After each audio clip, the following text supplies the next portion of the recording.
Let's do a little bit of tarot and tapping. So what I love to do is combine a tarot reading with a tapping.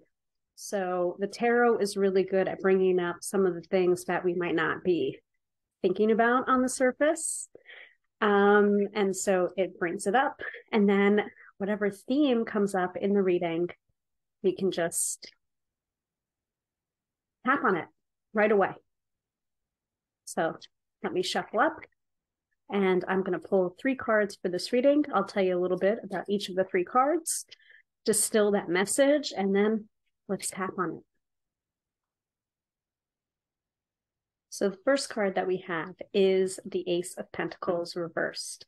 And when aces are reversed, it really signifies to me that the potential of that suit's energy is feeling a little bit blocked, a little bit, not necessarily impossible, but it certainly might feel impossible right now. And since it is associated with Pentacles, which is typically a suit of coins, finances, sometimes career, it feels like you're feeling a little bit blocked financially, or many depictions of the Ace of Pentacles show that little garden gate there with the mountains in the distance. So having this card be reversed, it's almost as if the path, or that potential path, or that way is blocked.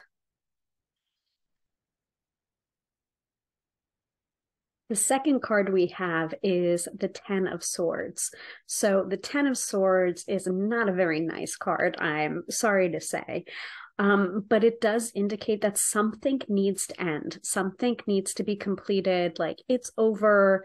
There's no going back. There's no going back to what used to be. So the only way is forward. It's time to start something new, but something has to end first before the new thing can begin. And this also might relate to the reason why the Ace of Pentacles is coming up for us reversed. And finally, we have the Chariot tarot card. Now, the Chariot is a major arcana. It's the 7th major arcana card, and it is all about movement and drive and motivation, and also getting the light sphinx and the dark sphinx to merge together and run in the same direction. Otherwise, if they're going in opposite directions, you are going nowhere fast. And that, I think, is the crux of what is going to pull this reading together. Now, sometimes that's not the case, and all of the tarot cards in this reading, of course, are valid, but there sometimes is that one card that really gives the summation of the reading, or what we need to do, or what we need to work on. And I think that really is the Chariot tarot card here, where it's just like, the only way out is through. You just got to move. You just got to do something, because action begets more action. So I think that is what we're going to be tapping on today. So now that we have our reading, and basically the 3 cards that I pulled kind of brought to the surface kind of what we're feeling this week, kind of what we're working on this week, it's time to tap. So if you are not familiar with tapping, you can go ahead and refresh yourself as to the tapping points in my What is Tapping, an introductory video on this channel, readily available. You can quickly search for it. And I would recommend doing so before diving into this tapping. Now, if you've already done that, that's fine. If you haven't, you don't feel like going back, you kind of don't have to. All you have to do is follow along with me, tap on the points that I do, say the words that I say, basically repeat after me. Now, what really makes tapping powerful is also being specific about what's coming up for you. Now, if the words that I'm saying don't quite fit or don't quite match to your emotions or your experience, that's totally okay. You're not doing tapping wrong. But what I would recommend is adding some of those words, those feelings that are coming up for you. For example, if I'm tapping on the collarbone point and I say, I'm feeling really motivated right now, and you're not feeling quite motivated or as motivated as I am, you can feel free to go, I am working my way towards feeling motivated, or I am hoping to feel motivated soon after this tapping, or I don't even know what the heck I'm doing, but I've tried everything else and nothing else has worked. So I'm just going to tap on my body and that's fine. Whatever is coming up for you is totally fine. And you can't really do tapping wrong. So with that in mind, let's just start. And we're going to start on the top of the head. You don't have to memorize any of this. Just follow along with me and repeat after me. Tap the points that I do, say the words that I say. And after a few rounds of the tapping, you'll kind of get the hang of it. And you can always pause this if you're feeling a little bit lost or want to slow down a little bit. You can totally pause this. It's fine. It's okay. Please go ahead, grab your water bottle, take a gulp of water before we get started. And I would say to keep this close to hand because you're probably going to want to give yourself a nice big gulp of water after the tapping too. Starting at the top of the head, again, tap on the points that I do and repeat after me. I want to open up that garden gate that appears in that Ace of Pentacles card. But for some reason, I am feeling blocked. I want to take action, but I am a little bit confused as to what action I should take first. And then I end up not taking any action at all.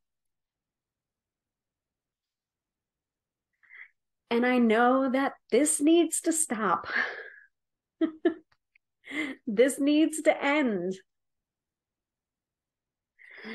So I can move forward with motivation and confidence. But maybe I don't have to wait to be confident first before I take action. Maybe I need to take action and see what information I get from that action.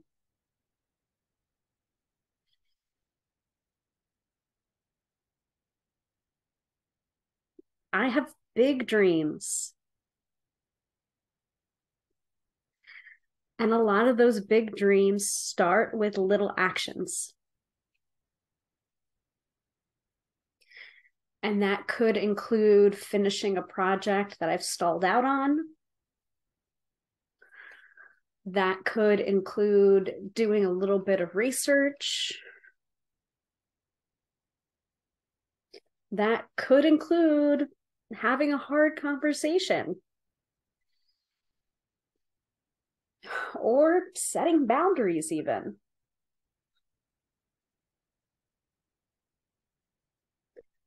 Or I might be stuck for another reason that I don't even know. There's been plenty of times where I feel a little bit dissatisfied or stuck or stagnated. And I have no freaking clue why that is. But the thing that I have learned is that thinking about being stuck just leads to being more stuck.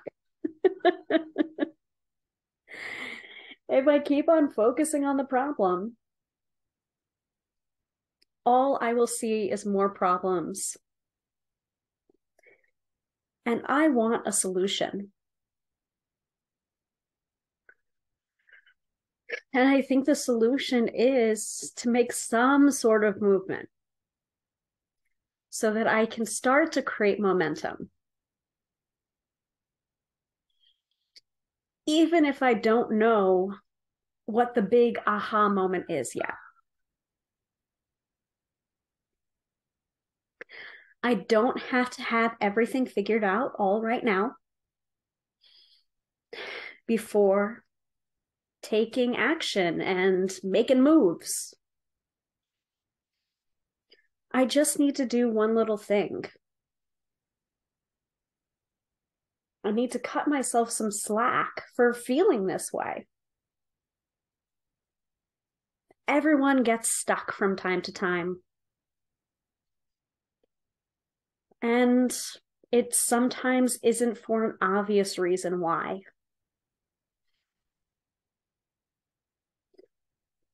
And maybe that's what this tapping is all about, is giving myself some rest and some space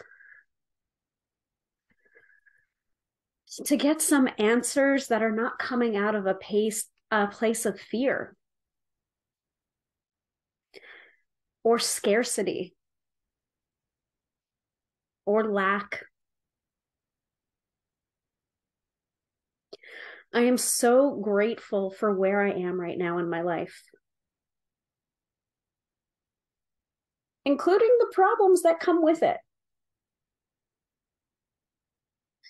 Because I know that life is always going to have some problems. And I know that life cannot be 100% struggle-free all the time. But I am looking forward to having better problems. More compelling problems. New level, new problems. And I'm looking back on all of the times that I've felt stuck before and thinking about what I have done to get myself out of them.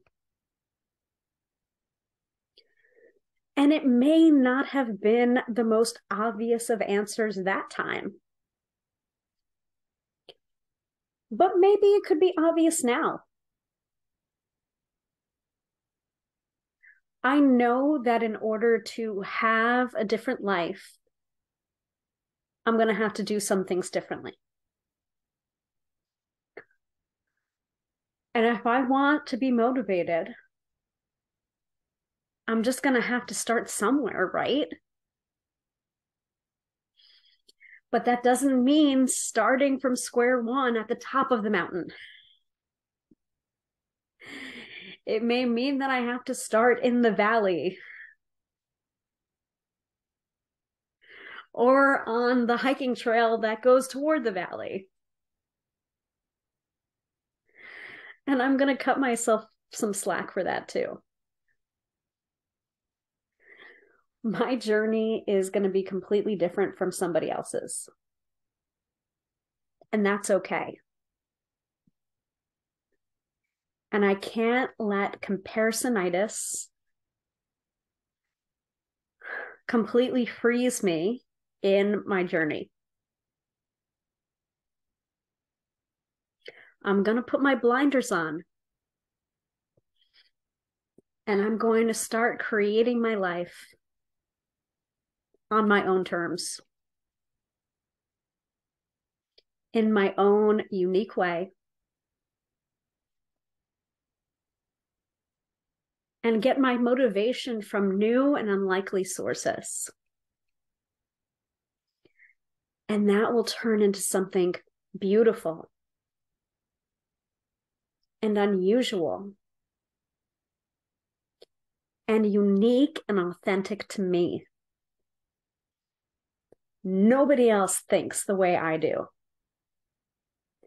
And nobody else is going to get motivated in the same ways as me.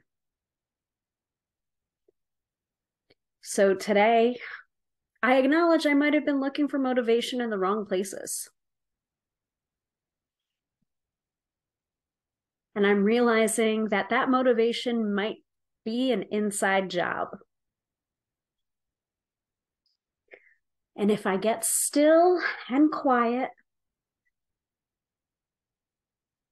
I know that all of the solutions that I need right now will come to me. Take a deep breath in, hold it, and and let it go.